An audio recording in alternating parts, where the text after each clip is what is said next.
Hello friends, welcome to our channel Meta Education. इस video में हम प्रिंसिपल्स ऑफ डेवलपमेंट यानी कि विकास के सिद्धांत पर जो एमसीक्यूज हैं उनको समझेंगे। इस वीडियो में जो क्वेश्चंस हमने कवर किए हैं वो अरिहंत के बुक सीटीईटी से कवर किए हैं, जिसका शीर्षक है सीटीईटी केंद्रीय शिक्षक पात्रता परीक्षा सक्सेस मास्टर। बट ये जो क्वेश्चन है ये अगर आप एनडीए नेट एग्जाम के अकॉर्डिंग देखें तो पेपर 1 के लिए भी इम्पोर्टेंट है। टीचिंग एप्टीट्यूड में कुछ क्वेश्चन इससे आ सकते हैं और इसके अलावा एनडीए नेट एग्जाम के ही पार्ट 2 यानी कि पेपर 2 जो एजुकेशन वाले स्टूडेंट हैं उनके लिए ये यूनिट 3 का मेन पार्ट है। तो जो स्टूडेंट्स हमारे चैनल पे सीटेट के लिए जुड़े हुए हैं और जो स्टूडेंट एनडीए नेट एग्जाम के लिए जुड़े हुए हैं, ये वीडियो उन दोनों के लिए ही इम्पोर्टेंट है। अगर आप इस बुक को खरीदना चाहते हैं तो इसका लिंक आपको डिस्क्रिप्शन में नीचे मिल जाएगा, वहां से आप अमेजन से इसे ऑनलाइन मंगा सकते हैं। सो फ्रेंड्स, इससे पहले वाले वीडियो में हमने 10 क्वेश्चंस कवर कर लिए थे।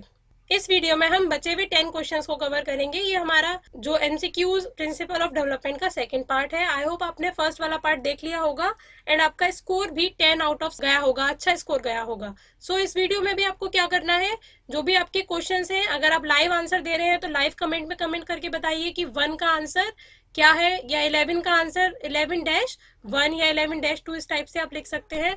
और अगर आप बाद में भी कमेंट कर रहे हैं तो भी आप आंसर दे सकते हैं। और आपको एक लास्ट काम जरूर करना है कि आपका ओवरऑल जो स्कोर रहा, आउट ऑफ 10 में से आपके कितने स्कोर आए, वो आपको जरूर कमेंट करके बताना है, जिससे कि आपको भी पता चलेगा कि बाकी कितने पानी में है और आपको खुद भी पता चलेगा कि आप कितने पानी में और कितना अच्छा आप काम कर पा रहे हैं। चलिए शुरू करते हैं। 11th क्वेश्चन, बाल विकास के शैक्षिक निहितार्थ से संबंधित नहीं है। अगर चाइल्ड डेवलपमेंट के एजुकेशनल इम्प्लीकेशन मतलब शैक्षिक निहितार्थ की बात करें तो उससे संबंधित इनमें से क्या नहीं है। फर्स्ट है विद्यालय तथा समुदाय को जोड़ना।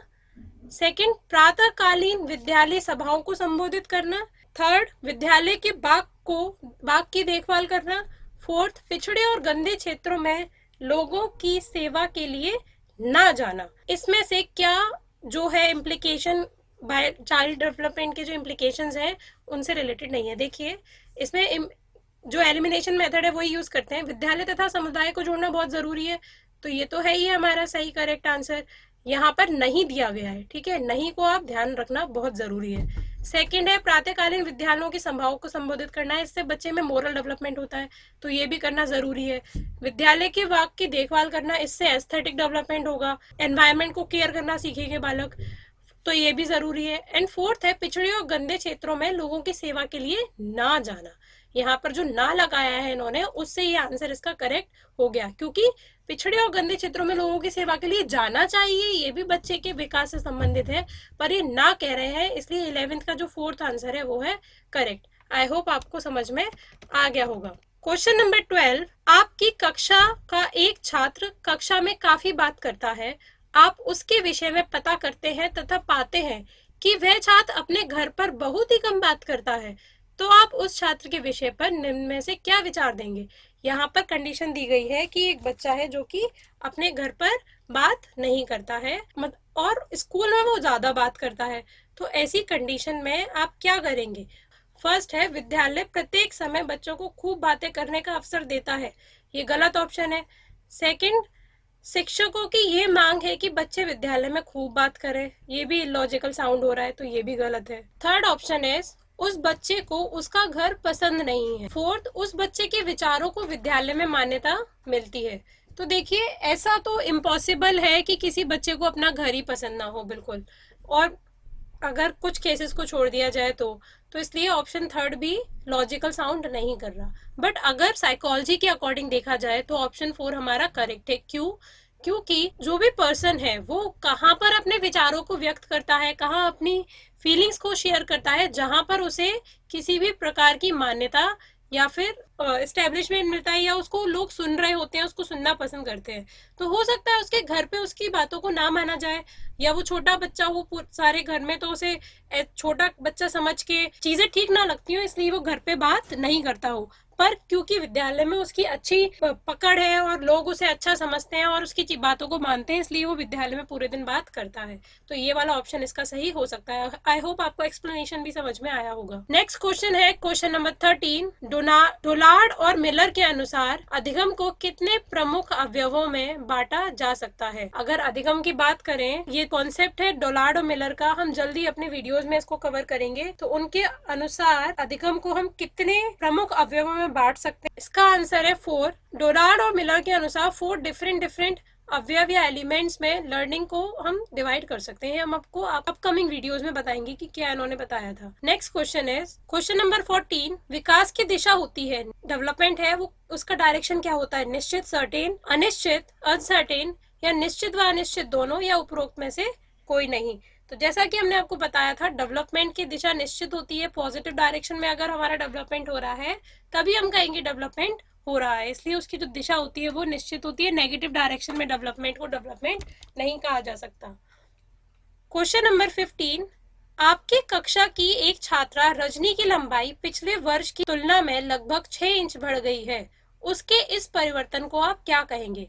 क्वेश्चन में ये बोल रहे हैं कि कोई एक बालक है, कोई एक बच्चा है जिसकी लंबाई पहले से 6 इंच बढ़ गई है, तो ये कौन सा डेवलपमेंट है? रजनी का विकास तेजी से हो रहा है, रजनी में वृद्धि तेजी से हो रही है, रजनी ज्यादा काम करने लगी है, रजनी पढ़ाई में कमजोर होती जा रही है। यहाँ देखिए, जो लंबाई की बात हो रही है, पिछले वर्ष टाइम दिया गया है कि 1 साल में ही जो बच्ची है उसकी लंबाई में 6 इंच की वृद्धि हो गई है। ठीक है, तो इसका बच्चे की पढ़ाई से कुछ लेना देना नहीं है, तो ऑप्शन 4 गलत है। रजनी ज्यादा काम करने लगी है, इससे भी इसका लेना देना नहीं है, तो ये भी गलत है। रजनी में वृद्धि तेजी से हो रही है, ये वाला ऑप्शन हो सकता है, और रजनी में विकास तेजी से हो रहा है, ये ऑप्शन हो सकता है। पर क्योंकि हमने आपको जब difference between development and growth बताया था, तो हमने बताया था कि विकास को क्या क्या होता है और वृद्धि क्या होती है। तो ये जो बोल रहे हैं साइज, हेल्थ, हाइट, इन चीजों में वृद्धि होना, बढ़ना, वो विकास नहीं कहलाता है। तो उसका विकास तेजी से हो रहा है ये नहीं कहेंगे, हम कहेंगे रजनी की वृद्धि तेजी से हो रही है। तो इसलिए इसका ऑप्शन 2 होगा करेक्ट। अगर आपने अब तक इस वीडियो को लाइक नहीं किया है, then please like this video, अपने फ्रेंड्स को शेयर कीजिए, एंड अगर आप इस चैनल पे नए हैं तो नोटिफिकेशन पाने के लिए सब्सक्राइब भी कीजिए। क्वेश्चन नंबर 16 देखते हैं। विकास के संबंध में निम्नलिखित में से कौन सा कथन सत्य नहीं है? अगर डेवलपमेंट की बात की जाए तो निम्नलिखित में से कौन सा ऐसा कथन है जो सत्य नहीं है? विकास की प्रक्रिया निश्चित दिशा में होती है। आप पहले ये ध्यान रखिए, इसमें नहीं है बोला गया है, तो इसलिए जो सही है उसको साथ साथ सही करते चलेंगे। विकास की प्रक्रिया एक निश्चित दिशा में होती है, हमने देखा था होती है। वृद्धि और विकास की क्रिया वंशानुक्रम और वातावरण का संयुक्त परिणाम है। हाँ जी, दोनों का परिणाम होता है। जो पेरेंट्स का हेरिडिटी होती है उसका भी इफेक्ट पड़ता है, और जो एनवायरमेंट है उसका भी इफेक्ट पड़ता है। किसी बच्चे में वृद्धि और विकास की गति को ध्यान में रखकर उसके आगे बढ़ने की दिशा और स्वरूप के बारे में भविष्यवाणी नहीं की जा सकती। एंड 4th है, विकास हमेशा सामान्य से विशेष की ओर चलता है। 3rd ऑप्शन थोड़ा कंफ्यूजन भरा था, इसलिए इसे हमने अभी छोड़ा है। 4th है, विकास हमेशा सामान्य से विशेष की ओर चलता है। तो हमने अभी पहला देखा था, फर्स्ट क्वेश्चन ही था इसका, कि विकास हमेशा जनरल टू स्पेसिफिक की ओर चलता है, तो इसलिए ये ऑप्शन भी सही है। तो जो इसमें से जो ऑप्शन इसका आंसर होगा, 16 का आंसर अगर हम देखें तो 16 का आंसर होगा हमारा ऑप्शन नंबर 3, क्योंकि बाकी सब तो विकास के कॉन्टेक्स्ट में सही स्टेटमेंट्स हैं, बस जो नहीं है सही वो है हमारा ऑप्शन नंबर 3। क्यों? किसी बच्चे में वृद्धि और विकास की गति को ध्यान में रखकर उसके आगे बढ़ने की दिशा और स्वरूप के बारे में भविष्यवाणी नहीं की जा सकती है, ऐसा बोल रहे हैं। परंतु अगर बच्चा तेजी से उसमें ग्रोथ हो रही है, डेवलपमेंट हो रहा है, मेंटल, फिजिकल डेवलपमेंट, सारे डेवलपमेंट अच्छे से हो रहे हैं, तब हम कह सकते हैं कि हाँ इसका फ्यूचर भी थोड़ा ब्राइट होगा। बट अगर स्टार्टिंग में ही उसमें फिजिकल, मेंटल डेवलपमेंट अच्छे से नहीं हो रहे हैं, तो फ्यूचर की ब्राइट होने की संभावना भी कम हो सकती है। तो इसलिए हम कह सकते हैं उसकी भविष्यवाणी की जा सकती है।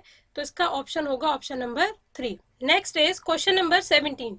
विकास प्राणी में प्रगतिशील परिवर्तन है जो निश्चित लक्ष्यों की ओर निरंतर निर्देशित होता रहता है। ये कथन निम्न में से किसका है? मतलब जो डेवलपमेंट है वो प्रगतिशील परिवर्तन है, लगातार होता रहता है, और निश्चित लक्ष्यों की ओर निर्देशित होता है, गोल डायरेक्टेड होता है डेवलपमेंट। ये स्टेटमेंट किसने दिया था? फर्स्ट ऑप्शन है हरलॉक, सेकंड है जीन पियाजे, थर्ड है ड्रेवर एंड फोर्थ है फ्रॉइड। ये आपको याद करने पड़ेंगे। इसका सही आंसर है Drever. Next is question number 18। आप एक शिक्षक होने के नाते शिक्षक का सबसे महत्वपूर्ण तत्व क्या मानते हैं? अगर आप एक टीचर हैं तो क्या है सबसे ज्यादा इंपॉर्टेंट है? विषय वस्तु यानी कि कंटेंट, शिक्षण विधियां यानी कि टीचिंग मेथड्स, अध्यापक एवं छात्रों का संबंध, टीचर एंड स्टूडेंट रिलेशनशिप्स, या विद्यालय का फर्नीचर या स्कूल का जो आपका फर्नीचर है वो। तो इनमें से कौन सा आपके लिए ज्यादा इंपॉर्टेंट है? इसका सही आंसर जो होगा, देखिए विषय वस्तु बहुत अच्छी आती है किसी को, पर फिर भी जरूरी नहीं है कि वो बहुत अच्छा टीचर हो।